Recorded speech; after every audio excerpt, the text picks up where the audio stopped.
Coming up next on Insights on PBS Hawaii, where does Hawaii stand on renewable energy?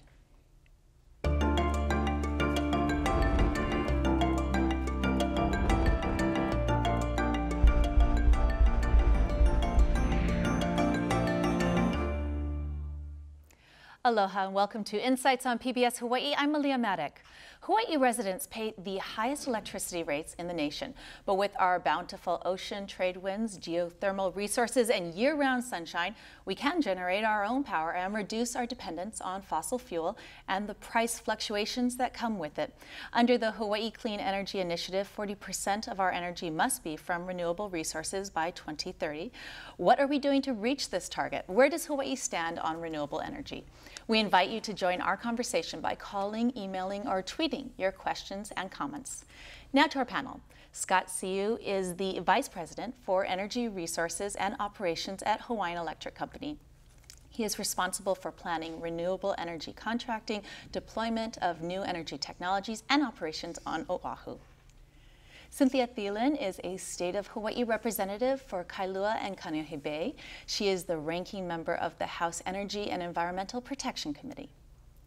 Jeff Mikulina is Executive Director of Blue Planet Foundation, a nonprofit funded by Tetris game entrepreneur Hank Rogers. Blue Planet is dedicated to making Hawaii a role model for clean energy solutions.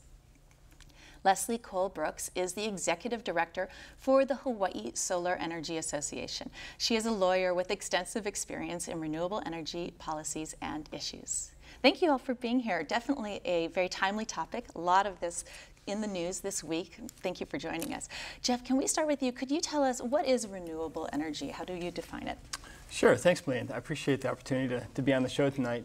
You know, renewable energy, one way to look at it that I think is useful is how new that energy is. If you look at things like fossil fuels, which are really hundreds of millions of years old, things like gas or oil or gas you put in your car or coal, these are things that came from these microscopic organisms way back when, and they're very old, nuclear even being older than that. But renewable energy is something, the sun, it's 8 minutes away, it takes light to travel from the sun to earth, or wind that comes a few hours later. It's really young energy, but it's what's renewable, and it doesn't lead to the buildup of carbon dioxide in our atmosphere. It's sustainable. It's something we can count on day after day. And most importantly, it's right here in Hawaii. And Hawaii is blessed with this whole mix. You iterated all the different sources of energy we have here. And we have energy everywhere, from sunshine, wave, wind, geothermal, biomass. And all of that is replenished and refreshed, and we can count on it day after day. Representative, what is the legislature doing to ensure that we're tapping into renewable energy? What bills are on the table this session? There are a myriad of bills, both on the Senate and the House side, and one of the measures that's the most important that we hear from our constituents: do something about the cost of energy, because people are just being crippled by that.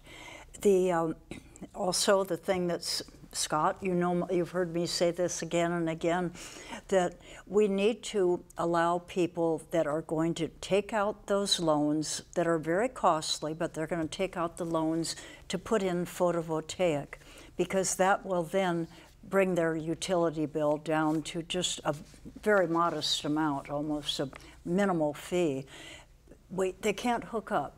And that's the problem. Hawaiian Electric in September, I believe it was, called a halt to hookups. So some people were caught in that never land of paying money on a mortgage and then not being able to hook up to get the benefit of being able to provide their own power from the sun. Well, let's talk about that topic since it's been raised. Scott, can you address that concern and what's happening in the ledge in terms of moving that issue forward? Where does it stand right now? Yeah, sure. Well, let me just start by saying that back in September, we didn't actually call a halt to the hookups. What we said was that we were getting to be so far along in terms of how much solar energy we were putting in some of the areas of the island that we actually had to adopt a new process to make sure that anybody who did want to hook up had to work through a Hawaiian Electric review just to make sure that we had safe interconnection before they put their PV into service.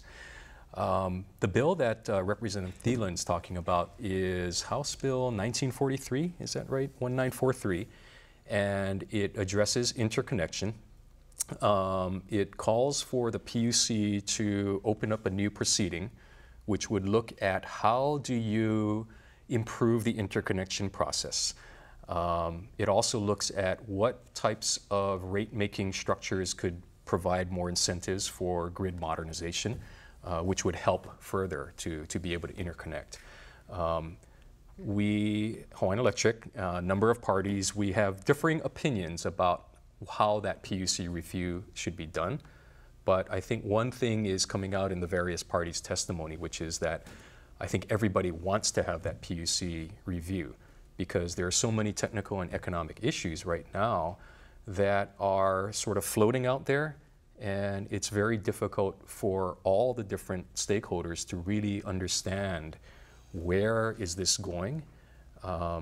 And I think that's what the bill is about.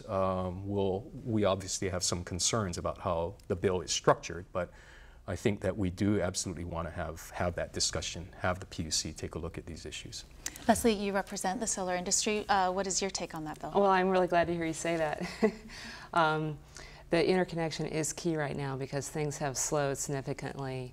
Since the rules that came out in September, there's been about a 50% drop in installations. So as Representative Thielen said, it's been very onerous for customers and the industry and our clean energy goals and the environment and everything. So we are moving forward. I'm very hopeful about the meeting that we're going to have tomorrow, that we're going to try to hammer out some of the difficulties and concerns.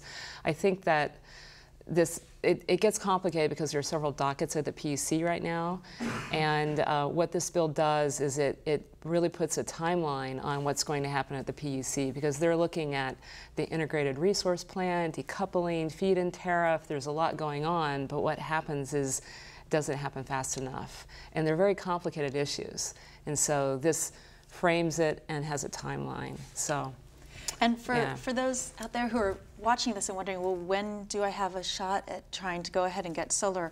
Is there an easy answer? I mean, is this something that will get resolved fairly quickly? Scott? Unfortunately, it really depends on where you live.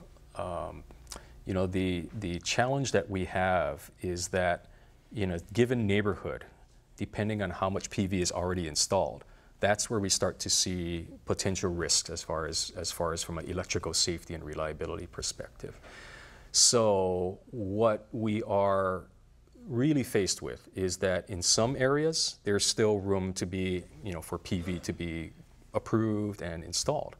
In other areas, we are at levels that unprecedented, frankly, levels of how much PV is installed on an electric circuit. So for people who are in those types of neighborhoods, that's where it is unfortunate. We are needing to spend more time either doing some studies or in the, in the example of where we have certain neighborhoods that we're really worried about the potential that your voltage on the electric system might actually spike up. So we've been trying to figure out what additional things can we provide or can the solar contractors provide which would address that type of issue. What it really comes down to is we are so far ahead in certain areas of the island in terms of how much PV we have that it is a challenge. We are trying to find out more technical solutions. It's not what anybody wants to hear. Before last year, probably none of our residential customers even had to worry about interconnection. Nobody even understood what does that mean to interconnect. And where we are today is that, with the boom in solar, we are now at those points where, we have to be able to understand that this is going to be safe. Jeff, as a proponent of renewable energy, are you satisfied sort of with that being the state of affairs? Well, I don't think any of us are satisfied. But first of all, stepping back, this is really exciting. This is witnessing the growth in solar, both in rooftops, utility scale, seeing the wind projects. I mean, this is the speed and scale of renewable energy that we've been talking about in Hawaii for decades. You remember, yes. In fact, 1978, the state Senate was talking about energy independence in 2010. So this is finally happening, and that's exciting. So in Hawaiian Electric's defense, I mean, they are really in a place right now that I don't think many people foresaw, that we'd have to make these really radical technical changes to the grid to enable all of this renewable energy. And that's a real challenge. So we see change has to happen on 3 levels. The one is the real technical stuff that Scott was just alluding to. It could be energy storage like batteries on circuits, some of the technical stuff just to enable control the flow of electricity. The second thing that has to happen is kind of on the regulatory side, because this is sort of a new landscape. Now you have tens of thousands of customers that are now generating their own energy. That didn't happen in the last century. It was kind of a one-way flow. So making sure those prices are right and everything is valued correctly, that's really critical for the regulatory side. And then the third piece, and this is one where really the onus is on the utility, is their business is changing. After again a century of essentially selling a commodity, electricity, they're getting in a different relationship with customers now, where they might be an infrastructure provider, and they have to figure out how to value that and how to be profitable and prosper in the future. So that's really where we're at on that. Representative. I'm glad Jeff brought that up.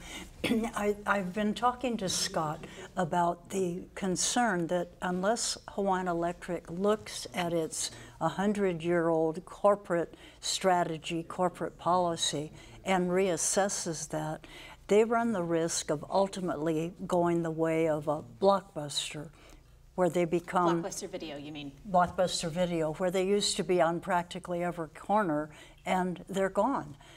The concern I have, there's very fast-moving technology, microgrids coupled with your photovoltaic system are going to be coming online. Larry Ellison, a recent article in Bloomberg, talks about the Larry Ellison going on with the microgrid technology for the island of Lanai. So you end up with that. You end up with battery storage. We've had those people come to us at the Capitol that they're really moving at a very quick pace. It's the high-tech entity. I mean, what, 20 years ago, we didn't have computers. I mean, we barely had computers 20 years ago. Let's talk about the batteries. I'm sorry, but everyone I mentioned this topic to today said, ask about the batteries. Everyone's very curious about the batteries. Larry Ellison obviously is a billionaire, and so is that something that regular people will be using and installing? Absolutely, absolutely. That's the thing that I've been saying to Scott, that the corporate policy has to get out of fossil fuel and the 100-year strategy that they've used and look at what's coming on, or you'll be passed right by. Absolutely, they'll be ready for homeowners, and I'll make you a bet that's going to happen within 5 years, where you have your photovoltaic come out with your microgrid and, if necessary, battery storage. It will be less expensive than what we're paying now for the fossil fuel-based power that we're getting from HECO. Well, I know I want to give Scott a chance to respond to that, but first let's just get into the details of the batteries. Can you give me, Leslie, more information in terms of how 5 years out, how will this work? What's the industry talk? Oh, it's happening now, and it's really interesting because talking about the bigger picture is, we had to get to the place where rooftop solar is seen as part of the solution here in Hawaii, not as it being in the way and it's taking away from profits, and how does that work for everybody, because it really is part of the solution. And batteries, for instance, are one of many of the technical fixes and real benefits that could occur. Now, most people don't go completely on battery. You hear, I'm going to go off the grid, right? It takes a special person to go off the grid right now, because you have to be prepared for lengthy poor weather, and you might not, so not everybody's going to do that. I don't think the average American maybe is ready for that. But having battery storage as a backup, or to say if you overproduce during the day, and rather than sending that out onto the grid, which is one of the concerns, maybe you harvest that energy and you use it at peak later in the evening. Maybe it's a demand-side management service that you're providing in a sense, and you're working in collaboration with the utility. There's all kinds of really exciting things that can be done with batteries, both behind the meter and also on the feeder circuit.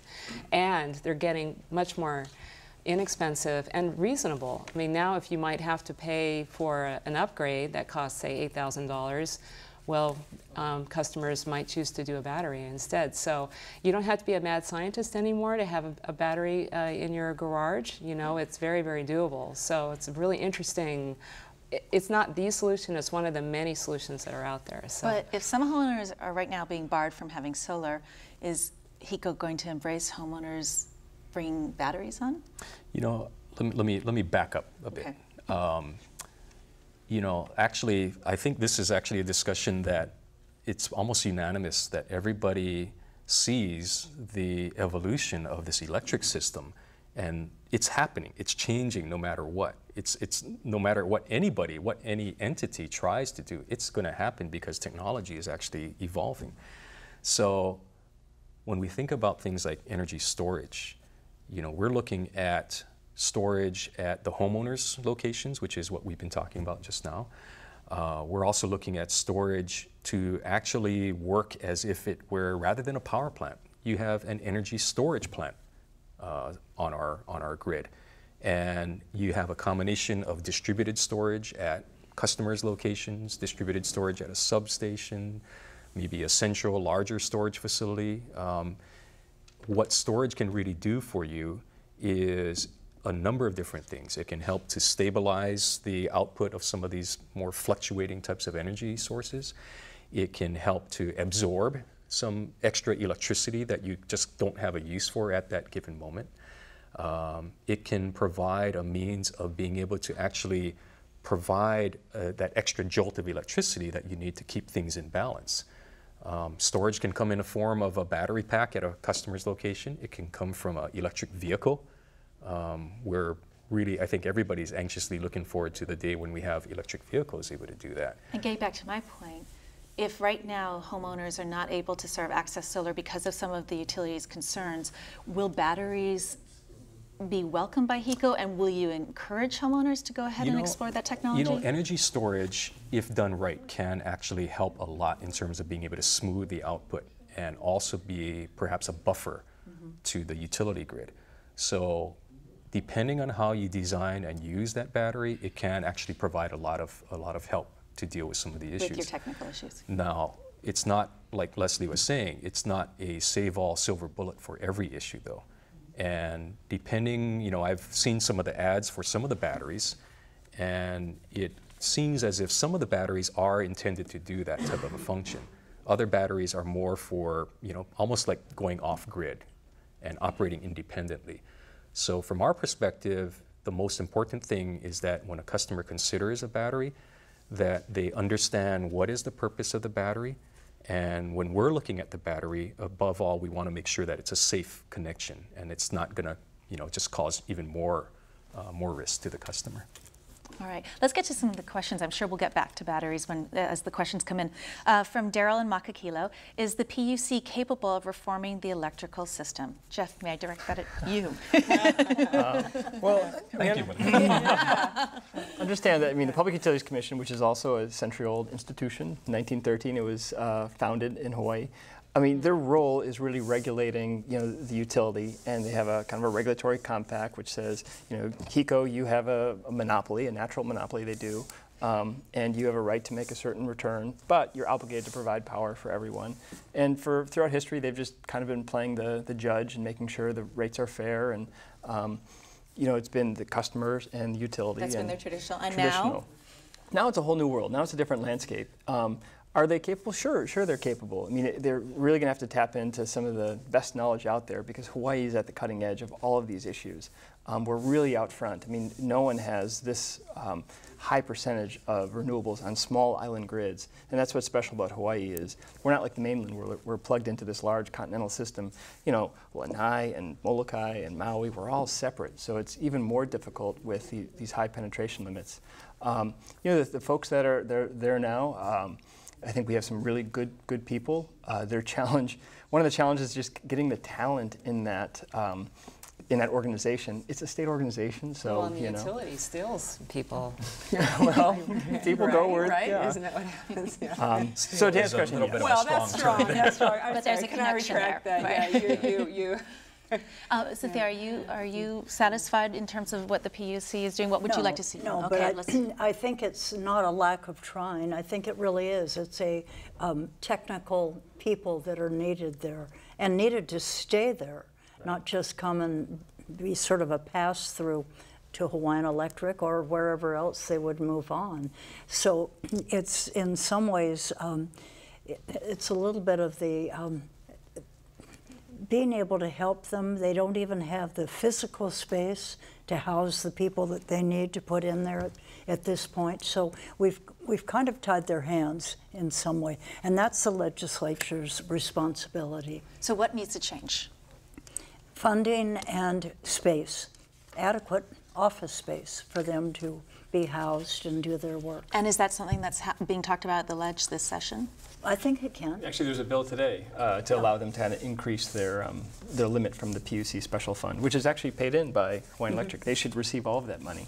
Well, and Hiko, you support this kind of thing. You don't want their hands to be tied, because then everything just comes to a stop. Right. Because and then you take the heat because the rates stay high. Because I mean, Jeff said it's actually all of the electric customers that are providing that fund as part of our rates, and it really is intended to be able to support a good, strong regulatory framework. You know, there's actually a risk to the electric company if we don't have a strong PUC. Why? Because if the PUC isn't capable and they don't have the resources to do the job, then when you think about it, the entire electric system can be at risk. We may be not being able to make the right decisions, or if we do make certain investments, you know, making the tough calls about where should the costs go. We all, I think, can benefit from having a good PUC and a good consumer advocate at the same time. Leslie, is the solar industry satisfied with what the PUC is doing in terms of the ongoing issue right now? No, I wouldn't use that word, satisfied. No, I feel for them. Some of my former classmates actually work for the PUC, and they look extremely tired when I see them. I know they're working really hard, really complicated issues they're dealing with. And in fact, this interconnection bill we were talking about earlier has a funding portion in it, which I think is great because it's not an unfunded mandate that the legislature loves to do sometimes. You know, no offense or anything, but so there's money set aside. So it's a timeline, and there's, I believe it's $750,000 saying, here's the issue, we need to get to the bottom of it, we need to move forward, we need it by the end of 2015, and here's the money to hire the engineers and the technical staff you need so that we can make good informed decisions, right? Briefly, because we're getting a lot of questions now, what have they not done that you would like to see them do? It's not so much what they have not done, I think it's that, well, it's the timeliness of it. Like, for instance, the RSWG is one of the dockets. That's the Working Standards Reliability Group. And it's looking at these technical issues. It's languished at the PUC for quite a while. And it is very complicated. I think a key person had left, and a lot has happened. So it's been things that have been out of its control. And it's not for want of trying. And I know that people are really dedicated down there, too. So. Let's get some other questions from Lloyd in Waianae. In the past, the telephone company was a monopoly, as Hawaiian Electric is. Now we have multiple providers. Might this happen to the electricity supply? That's exactly what I've been saying. I think that she's absolutely right, because well, I go back again to the high-tech technology, where they're moving so fast that you run the risk, Hawaiian Electric, of going the way of telephone companies that used to own all of the telephones to be able to have people communicate with each other. And now they're probably get close to 50% that don't even have a landline. Hawaiian Tel has made adjustments. It's moved with the time. Hawaiian Electric, I don't see making those same choices and making those same moves. So when you bring in your microgrid technology, that's already in place, I believe, on the Big Island, where a company came in and helped some of the ranchers move off grid for certain of their activities. And you run the risk of becoming irrelevant or just gone. Actually, everything that Representative Thielen says is true. We have to understand that more and more customers are actually producing their own electricity. That it's a fact. All right, 10% of our customers right now can do that and are doing that. We also have quite a number of our power coming from what we call independent power producers. So these would be the wind farms, the solar farms, H-Power. Yes, we have some fossil fuel IPPs, independent power producers as well. On this island, the figure that I used to use was that at least 40% of the electricity that's being produced on this island is coming from not Hawaiian Electric, but it's coming from other resources. And we are using the electric system to flow that energy to the customers. But the reality is now that the growing amount of customer-owned generation is continuing to become a major part of the resource mix. And you're absolutely right. We have to adopt and adapt, perhaps, our business model. We have to adapt with our technology because it is very different from the old-fashioned one-way flow of electricity to customers. So it's really going to require, on our part, understanding how can we enable that type of customer generation to actually be an active participant on that electric system. And I think that's really been one of the traditional challenges.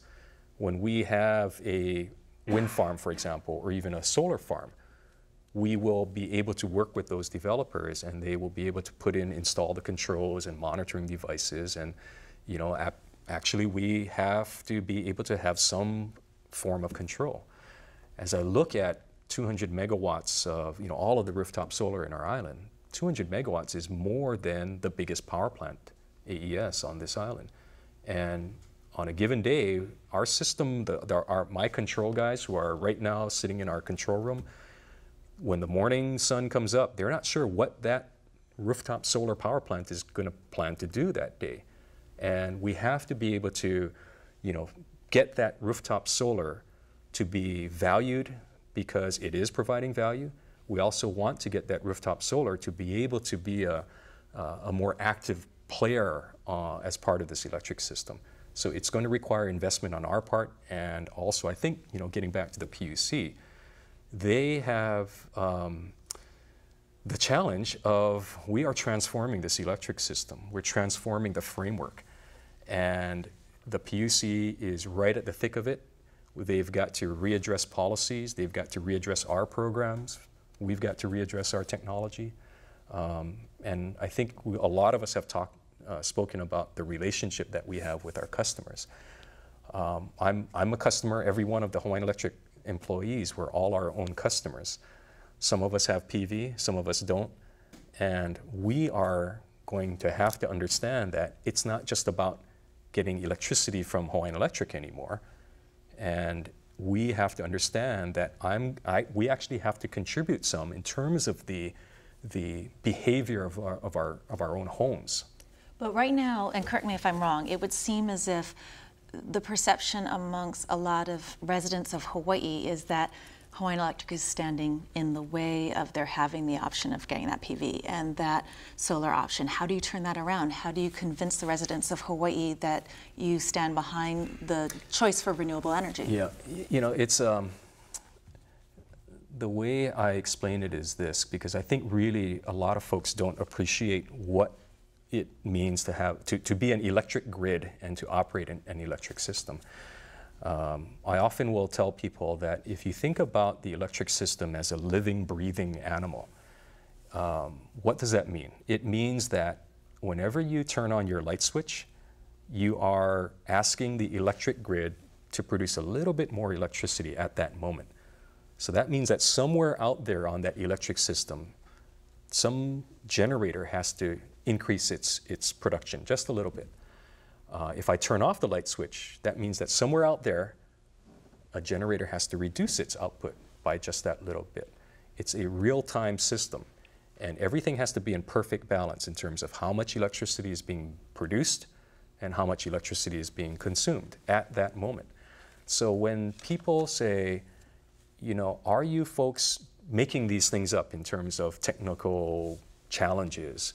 Are you making it up? Is this just a big, shibai? I mean, and I hate to say it, just the other weekend I got a call from a solar company, and I just was curious to know what would they say, and so I asked, is Hawaiian Electric making this stuff up? And the person on the phone said, yeah, I think they are. I think it's all about profits. And I just was wanting to understand what is the general sense out there. It's not about profits. It is truly that we have a very complicated living electric system. And electricity is really potentially dangerous stuff. And you think it's 0% about profits? It is 0%. 0%. Leslie, does that satisfy you? Does that answer satisfy you? And I want to answer that question too, but I just wanted to address, I think, where some of the frustration is coming from, because it's true, safety and reliability, everybody agrees, every sane person, I think, has to agree that we can't just put things on and see what happens. But that the concern is that, and the question is, why are we doing these studies now? Because PV has grown enormously, right? So in 2008, we had 471 NEM systems total. Now we have almost 40,000. So the growth has been exponential, yet it seems that just now we're starting to do, that the utility is starting to do the planning. So I think that's when the cynicism comes in and people go, well, you're not really necessarily making it up, but you don't really seem really all that happy about it either, because now we're doing these studies and they take time and money, and you have to get a reasonable amount of data in order to ascertain whether or not it's safe and all that. And people are very frustrated because they don't think the planning happened. So I think that's a key, real sore point. Yeah. All right. Let me, for viewers just joining us tonight, we're talking about where does Hawaii stand on renewable energy. We invite you to join our conversation by calling, emailing, or tweeting your questions and comments. Call 973-1000 on Oahu and 800-283-4847 from the neighbor islands. And let me get to these questions because we've got a lot of them. All right, here's a question. Why not create a new company to expand grid capacity? Why not create a new company? It's probably not as simple as that. Jeff, may I throw that to you? Sure, and this kind of relates to some of the previous questions. I do think, unlike maybe Hawaiian Telecom, there is a natural monopoly that the utility has and should have for the grid operation. That's a system. I don't think we want to string two sets of wires next to each other. I mean, that's something that they should own and operate. At the ends of the wire, on the generation side, and then on the customer side, I think there's room for innovation there and other companies to come in and do different things. As in batteries and that Could be batteries. It could be things called ancillary services that controls, the flow of electricity and frequency and all these other complex things. And have Hawaiian Electric agree to take on more as long as there are some changes that can stem some of the problems that they're having. Right, and the main thing there is as long as they get the value right at the ends of the wire, And this is kind of a central point when we're talking about net metering and these customers that are plugged in. I mean, there is a feeling right now, and to come to the utility side here, that people feel like they can push electricity anytime they want into the grid and take it anytime they want for the same price. And that has to be properly valued because electrons throughout the day have different value, and we just have to capture that. It might be at 1 o'clock when all the solar is going. That might be cheap electricity. Let's all fill up our electric vehicles. But at 6:30 at night, when everyone comes home and turns on the lights and the TV and the washer and dryer, that's really valuable electricity. So let's pay more for that. All right, let's get to some other questions from Bill in Honolulu. Why are we not using that biomass on Oahu using European gasification technology? Anyone want to grab that one? Gasification. I'll just say, it seems like folks come through all the time, and I'm sure they knock on Scott's door daily. They have a great new technology. It's almost ready. We have a prototype in Europe. A lot of new possibilities out there. All right. A comment from Ku'ule in Makaha. What is going on in terms of renewable energy, in terms of will it impact or decrease global warming? Well, obviously renewable energy being a strong... It should really be helping that issue, right? Because the less fossil fuel we're burning, that's the end goal. And then the other comment is all of this renewable energy is a moot issue because of the tax credit. Any thoughts on that, Cynthia? No. Yeah, okay, let's move on to the next one. From Vincent in Kahaluu, regarding photovoltaic, HECO sounds like a sour apple. They need to ramp up their system. HECO is not ready for this, and that, of course, being We are playing catch up, and exponential growth in solar, absolutely. We have to get ahead of the curve. And let me just add a little footnote to that. The reason I keep saying is that they need to change, they need to get a different business model. University of San Diego is saving $850,000 a month in utility costs, electricity costs, and they are self-generating and they have a microgrid system. Well, they're still connected to the grid, though. I beg your pardon? They are still connected to the grid, though. Okay, but look at that. I mean, look at the saving and look at the technology. It's coming. It's coming. It's not here today, but I'm sure Scott recognizes that. Yeah, and actually, you know, too, talking about microgrids, I mean, that is definitely, whether it's on Lanai with Mr. Ellison, or, you know, there's an entity looking at Moloka'i about establishing Moloka'i as a microgrid. Parker Ranch is another one. The military up at Camp Smith is also investigating, actually in the process of deploying a microgrid. So what we are looking at is a potential where you do have certain entities or landowners that have the potential to be able to make investments in their microgrids and provide value to those customers. And as I commented about the San Diego situation, most of those microgrids will probably still be connected to the main grid because the main grid, again, provides a lot of the backup capabilities and such. So the real business model, I think, that's going to be evolving is how can you enable those microgrids to provide that value to those customers, while also, Jeff, you mentioned, getting the valuation right? The value of still having that grid connection, and then also making sure you have the right expertise to operate everything successfully. All right, from Alan in Honolulu, why can't we develop geothermal energy like Iceland? They pay 3 cents per kilowatt, and Hilo pays 40 cents per kilowatt. Jeff, any thoughts on that?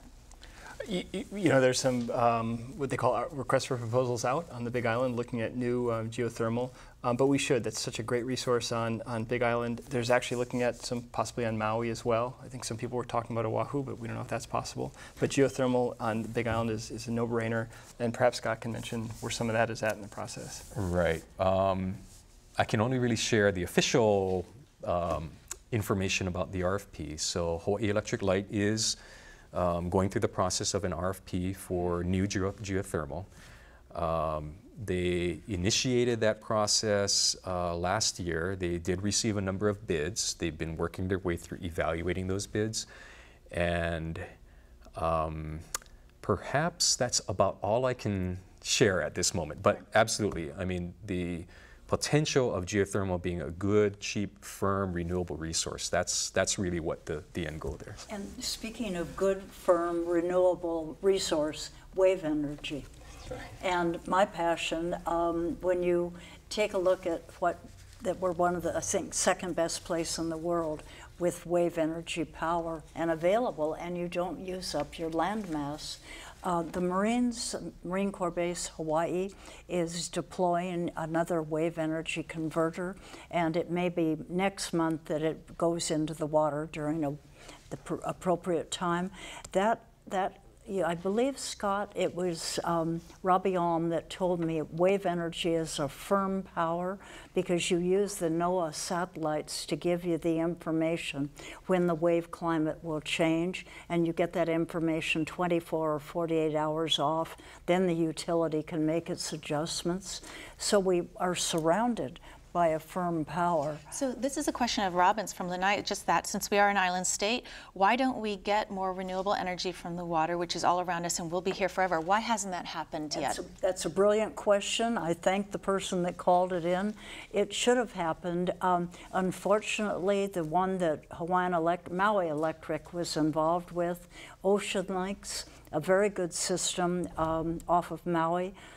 There was a debate about who is going to pay from the device-to-shore cable, and so Maui Electric canceled the project. I mean, that's a kind of corporate thinking that bothers me so much, because there could be a way to structure that agreement where Maui Electric would have regained some of that cost further on down the road. And maybe the PUC was at fault too, because it's a technology that isn't in our waters. It certainly is in Europe. United Kingdom, Scotland is powering certain areas totally by wave energy. And yes, we should be doing it. All right, this is from Hawai'i. Has the legislature given Hawaiian Electric the right to raise the rates of all non-solar user customers to cover their losses? I think the question was directed at the legislature. The current structure that we have of our rates, and it is very much the case that when a customer does not have solar, we are asking that customer to pay a little bit more because we have to cover the cost of running the entire electric system. And a person with solar is paying a little bit less because they are producing most of their own electricity, but yet they are still using the grid. It's part of the existing regulatory structure. It's something that we think ought to be teed up in this PUC proceeding. But frankly, I believe the higher priority issue is on the technical. It's on the being able to make sure that we can continue to operate reliably, that PV can be brought on, and the other resources on the grid all can basically work together. So it's the technical issues, but as well as the economic issues. So the answer to the question is yes, that is true. We are technically asking our non-PV customers to pay a little bit more. It's something that has to be looked at. Leslie, I'd like to get your take on that. I'd love to weigh in on that because you hear all the time, and you put it in a really balanced way, but I hear it often said, that PV customer, they're the only ones who benefits. Everybody else has to pay for that. And it makes it sound really selfish and self-serving, and it's just not the whole picture. So it's kind of complicated, but there are a lot of benefits that all ratepayers get from photovoltaics, not just the individual who invests in a rooftop system. So first, just last week, for instance, there is the Honolulu power plant has retired one of its fossil fuel, generators, and they were able to do that because of the rooftop and the renewables that are online. So just imagine the capital cost to every ratepayer in 2014 dollars to build more power plants to cover load. They have two other generators due to be retired or mothballed by 2016, one on Maui. So when you generate your own electricity, yeah, your bill goes down, but it's also doing things for the entire grid where all of us don't have to pay for those upgrades and maintenance, which is extremely expensive.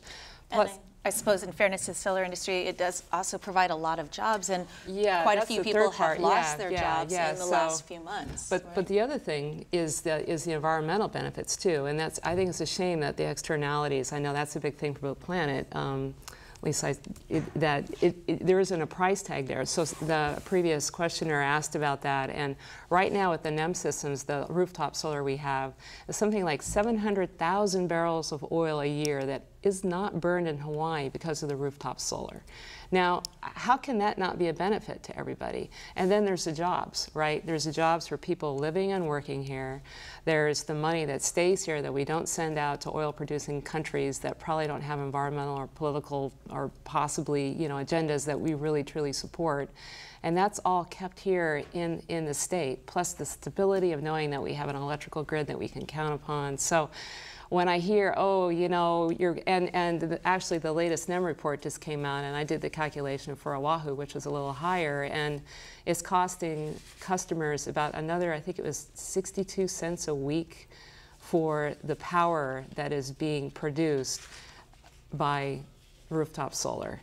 So for 62 cents a week, you get jobs, you get cleaner environment, you get more stability, you get fossil fuel power plants. Well, anyway, I could go on about this for some time. The 62 cents, I think, is a pretty accurate estimation. But what does that really mean? Translate that to the customer who lives in the apartment building who's not going to be able to put PV on their roof.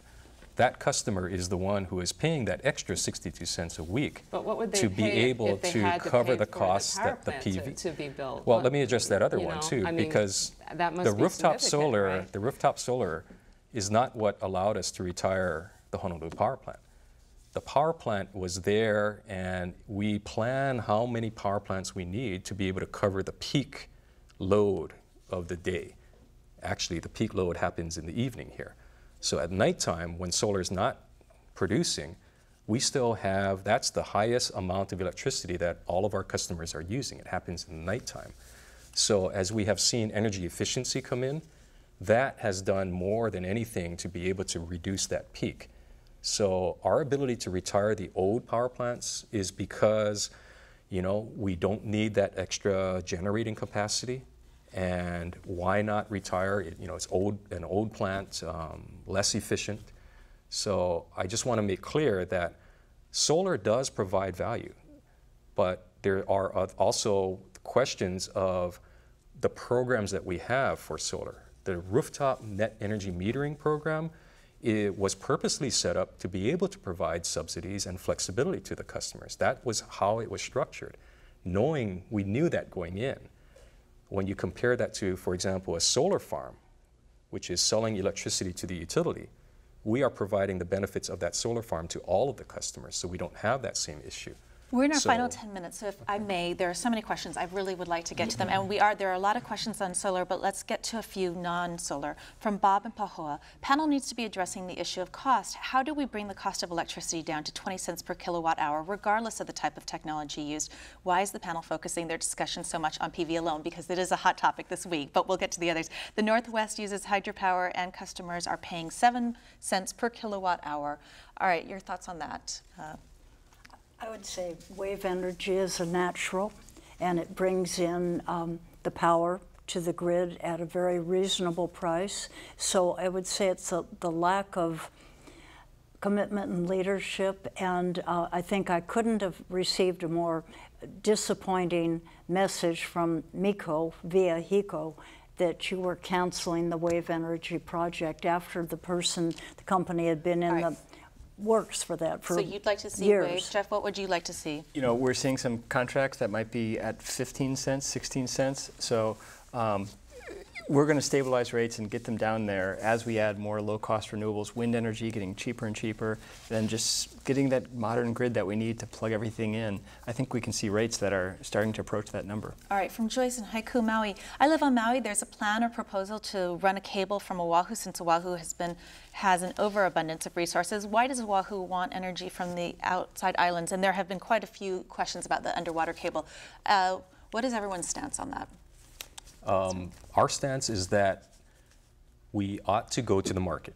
We want to see what will this cable truly cost, and from that point we can make a better informed decision on the cable. All right, Jeff, your stance. You know, we agree with that position, but just to talk about some of the value that it could bring, you know, when we tie the grids together, these are independent grids, it's kind of like an outrigger. You know, you're going to get that strength from hooing up together. Sharing resources is important, but also just sharing the geographic diversity. So when the wind dies down in Maui, you can use Oahu. When the cloud comes over Oahu, you can use Maui. So there is some strength there. Even if it comes with a high price tag, I think it will lower rates, and that's what our business department has told us. Representative? I'm sorry, and I think it was that the resources might actually be on Maui, and abundant resources on Maui. Right. And Oahu so to be able to tap those resources. Yes, thank you for. Yes. We don't need a costly cable. The U.S. Department of Energy did an analysis. Each island has adequate wave energy power to provide all the power that the island needs. With the exception of Oahu, it can provide 80%. But you know that we can get much from photovoltaic solar. So we do not need a costly underseas cable. All right, from Joseph in Waikapu, the comparisons to robust competition in telecommunications is relevant and valuable. What is HECO doing to create an open network architecture in the electric grid? Well, I mean, the question about monopoly and competition, would HECO welcome some form of competition? Actually, we believe that there is competition already. It's out there because we procure energy from any number of companies. We run competitive RFPs to produce that electricity. like I said earlier, 40% of the energy here on Oahu is actually not produced by us. We've opened that. And our PUC, a number of years ago, adopted this competitive bidding framework to require that. The customer generation, again, it's not competing per se with us, but it is another forum to be able to open the grid for other people to generate. But for those in areas where right now it's at the max, except for where we have some potential no other company issues to go to, right? All right. Well, let me just say, the true competition is going to come from microgrids and battery storage. That's going to be the true competition, and that'll be outside of HECO's hands. All right, from Mary in Honolulu, are there residential solar energy hubs where consumers can hook into the system without each house having a PV system? If not, is anything being planned? Jeff? Yeah, actually, there is a measure that's going through the legislature called Community Renewables, and this would really open up access to the majority of residents and businesses who currently can't access it for one reason or another. You live in a condo or a high-rise, or you have shading over your roof. And we're really intrigued by the possibility of this, where people can hooey up and do a solar that might not be on your roof, it might be on someone else's roof, or a large utility scale project, and they all benefit from the energy produced there offsite. So we hope we can move that measure forward. All right, to Leslie, from Rick in Kaneohe, I'm wondering how you support the $20,000 tax credit for PV systems, and yet rooftop PV is at a higher cost of electricity. I suppose that there's the question about a support of tax credits. Are tax credits a fair thing to be giving solar? I'm not sure what he means by the 20,000. So we do still have a state tax credit, because I heard someone earlier say there was no tax credit anymore. So we still have a state tax credit, a federal tax credit, and customers still pay a significant amount of money for their own systems. And that's one of the issues with the cost is, I think a lot of times it seems like it's all for free, and then they get a lot of free things, but they actually invest a bunch of their own money in the system, which helps the entire state. So for all the reasons I won't reiterate, but the benefits that solar gives to the state of Hawaii. All right, yes. And this is a related question from Brian. Does the state have plans to subsidize the loss of federal tax credits from delays from HECO? Well, potentially what they might be referring to is there's some projects that are out there. If you can't get your solar in time to get these federal tax credits and you miss it, what happens? Right, perhaps. And there's some real large projects that are pending a 2016 federal expiration. Yeah. And the PUC has to approve them, and then utility has to make sure they can interconnect. But that is a really tight timeline, but has a potential to save ratepayers hundreds of millions if they can get them plugged in. We're really trying to push hard to see that we can try and get as many projects as we can installed by the time before that tax credit expires. All right, let's see, we have so many questions. Why do solar customers get a free ride for a connection to the grid and the service that provides? We pay the gas company a basic charge each month for being on their service. Would something like a monthly charge sort of be something that you would? Leslie, you answer that, because I think you have a very good grasp of that. And let's keep it really short, because we're in our final minutes. That is something that has been discussed, but having a true cost-benefit analysis, including some of the things I already talked about, plus other benefits that rooftop PV brings in. It's not a free ride. It's benefits to all ratepayers. Right now, for instance, with energy efficiency, everybody pays for energy efficiency on your bill, the PBF on your bill. If I buy a new refrigerator, the PUC has determined that it's good for everybody because we use less electricity.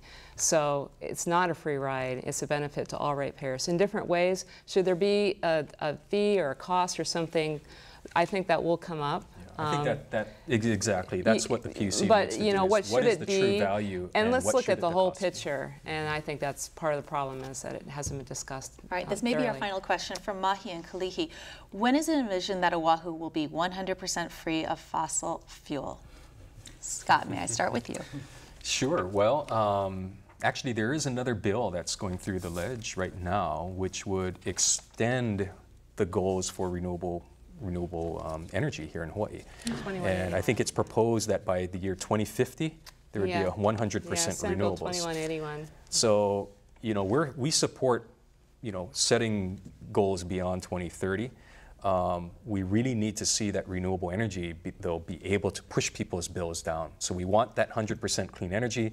We want to push the bills down, though, at the same time. But you were saying earlier to me that it may not be realistic that everyone who wants solar gets solar. And that's just the reality. I think you asked two very different questions. 100% renewable isn't 100% rooftop solar. Yeah, right. There's the biomass, the wind, the geothermal, the wave, and that is the discussion has to understand. It's not only about rooftop solar. It's a key piece, right. but it's not only. It's just a part. Do you think we'll be 100% free one day? As Niels Bohr said, predictions are hard to make, especially about the future. But yeah, we will, and we're going to get there, I think, sooner than we think. And what's so exciting is how fast technology is evolving in this area. But we do need that leadership to set the vision and say, we can do this, we can power ourselves with indigenous energy, and strive for it. I think we have the right will of the people, we have the technology, we just need to line up everything and get there. And we have time for about one sentence. Absolutely. I absolutely think so, and I think it will be sooner than 2050. And we can do it. We have to. Hawaii, it's all lined up right here. We could be the example to the world, and we have to seize that opportunity. All right, some optimism there. Thank you. I learned so much tonight. I appreciate all of you coming.